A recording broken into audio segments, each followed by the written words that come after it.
नमस्कार दोस्तों, मैं डॉक्टर आर के शर्मा। मेरे चैनल पर आपका बहुत बहुत स्वागत है दोस्तों। मैं आप आज लाया हूं टॉन्सिलाइटिस के बारे में एक सामान्य जानकारी, जिसका एक होम्योपैथी की महत्वपूर्ण दवा के द्वारा इसका उपचार कैसे हो, इसकी जानकारी मैं आपके सामने शेयर करने वाला हूं दोस्तों।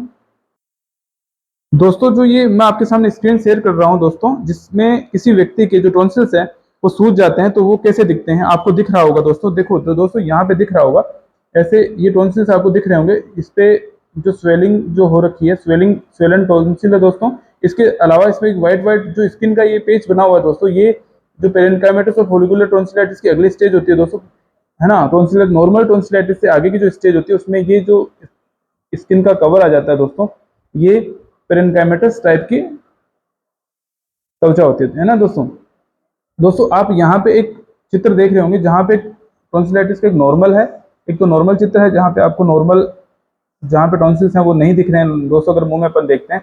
लेकिन जब एक स्वेलिंग जो जिसमें किसी व्यक्ति के टॉन्सिल सूज जाते हैं दोस्तों, तो वो दिखना स्टार्ट होते हैं, बहुत ज्यादा साइज के अंदर बड़े हुए दिखते हैं, जैसे ये अपने को डायग्राम में दिख रहा होगा दोस्तों। ये टॉन्सिल्स हैं, ये अपने जो ये अपना जो हार्ड पैलेट होता है दोस्तों, आगे का पार्ट होता है मुंह में, और ये सॉफ्ट पैलेट की जस्ट पीछे की तरफ में ये टॉन्सिल्स होते हैं, ओरोफेरिंक्स के अंदर स्थित होते हैं दोस्तों।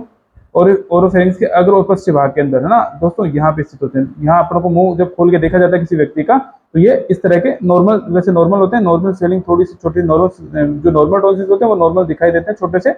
और जितने ये छोटे दिखाई देते हैं उससे ज्यादा इनकी साइज होती है दोस्तों।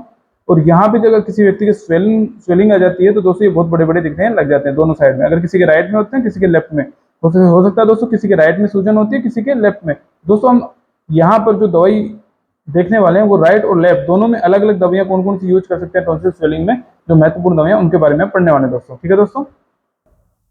ये स्क्रीन पे आप देख रहे होंगे टॉन्सिल्स की डेफिनेशन देख रहे हो। टॉन्सिल एक लिम्फोइड ऊतक होता है जो अंडाकार आकार के पिंड होते हैं दोस्तों। ये ओरिंगफेरिंक्स की दीवार में अग्र उपस्थ सिस्टम के बीच में उपस्थित होते हैं। टॉन्सिल्स का वास्तविक जो आकार है दोस्तों, मैंने बताया पहले भी आपको, आकार जो वास्तविक दिखता है उससे बहुत बड़े होते हैं, जो नरम तालू के ऊपर की ओर, जीभ के आधार में नीचे की ओर फैले होते हैं। टॉन्सिलाइटिस में क्या होता है, टॉन्सिल से सूजन होती है दोस्तों, गले में दर्द होना, निकलने में कठिनाई, उसके गर्दन में जो गर्दन के किनारे पर लिम्फ नोड होते हैं उनमें भी कठोरता दोस्तों आ जाती है।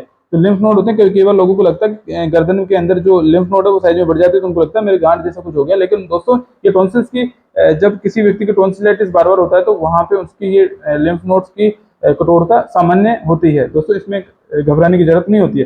टॉन्सिलाइटिस के अधिकांश जो मामले हैं दोस्तों, वायरल संक्रमण की वजह से, कुछ बैक्टीरियल कारण भी हो सकते हैं दोस्तों। अब दोस्तों हम इसके बाद में हम दो महत्वपूर्ण दवाइयों के बारे में चर्चा करेंगे, वो आगे अपनी एक नेक्स्ट स्लाइड में देखेंगे दोस्तों। ये आपको मर्क्यूरियस सोलिबिलिस के नाम से दिख रही है दवा दोस्तों। यह दवा तब दी जाएगी जब टॉन्सिल्स में मवाद पड़ जाती है, जब दोस्तों किसी के व्यक्ति के टॉन्सिल में मवाद पड़ जाए और निकलने में कठिनाई हो, हर मौसम के बदलाव पर टॉन्सिल्स में अल्सर, सूजन होती हो, रोगी का लगातार निकलने की इच्छा करती हो, गले में दर्द दाहिनी ओर, स्पेशली दोस्तों ये दाहिनी ओर की टॉन्सिल्स में अधिक उपयोग होती है।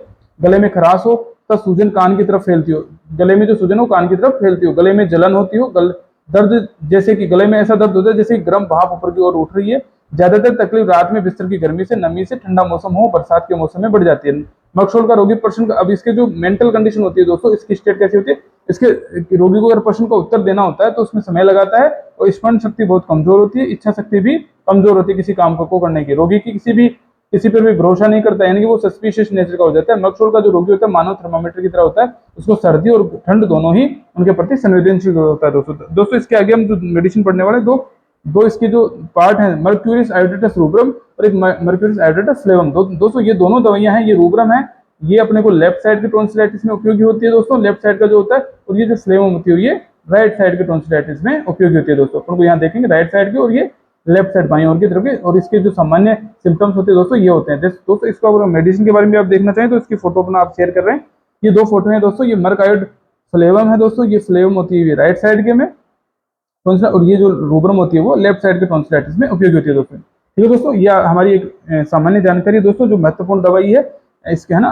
जब भी दोस्तों आपसे एक हमारा निवेदन है, जब भी हमारे चैनल पे आए तो हमारा जो चैनल है जो आप देख रहे हैं अभी, जिसपे सरल होम्योपैथी के नाम से जो हमारा चैनल है दोस्तों, इसमें आप इसको सब्सक्राइब करना और इस पे जो अपने वीडियो है उनको लाइक करना ना भूलें, क्योंकि हमें आपके एक लाइक से कॉन्फिडेंस मिलता है, जिससे कि हम आगे भी कोशिश करें आपको अच्छी जानकारी हिंदी में दे सके। ठीक है दोस्तों, हमारा ये उद्देश्य यहाँ पे हिंदी में देना है। लेकिन जब भी आप अगर किसी व्यक्ति को इंग्लिश में इसके बारे में जानना है दोस्तों, तो ये हमारी जो वेबसाइट है गूगल पे सरल होम्योपैथिक.com के नाम से, होम्योपैथी.com के नाम से है दोस्तों।